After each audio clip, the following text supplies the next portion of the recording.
સમાચારમાં આગળ વાત કરીએ મહેસાણાની તો મહેસાણા જિલ્લામાં ચોરીની ગંભીર ઘટના સામે આવી છે, જ્યાં ધનપુરા ચોરણંગ ગામમાં આવેલા એક બંધ મકાનમાં તાળું તોડી તસ્કરોએ અંદાજિત 70 લાખથી વધુની મત્તાની ચોરી કરી છે અને રફુચક્કર થઈ ગયા છે। ચોરીના શિકાર બનેલા મકાનના માલિક પટેલ પરિવાર હાલ ધંધાકીય અર્થે કલોલમાં નિવાસ કરે છે અને પરિવારના તમામ સભ્યો ઘરે હાજર ન હોય તે વખતે તસ્કરો ઘરમાં ઘૂસી ચોરી કરી અને સમગ્ર ઘટનાને અંજામ આપ્યો હતો।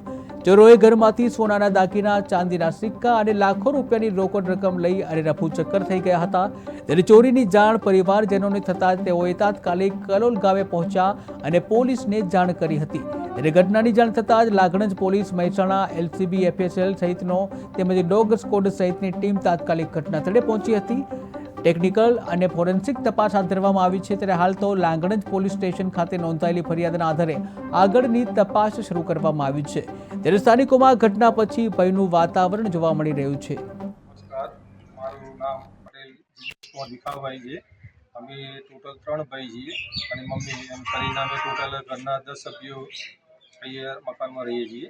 અને અમે આમ કલોલ પોતાના ધંધાના હિસાબે ત્યાં કલોલ રહીએ છીએ અને મકાન અહીંયા ઘરે મતલબ અઠવાડિયામાં 2 દિવસ અમે આવતા જતા રહીએ છીએ।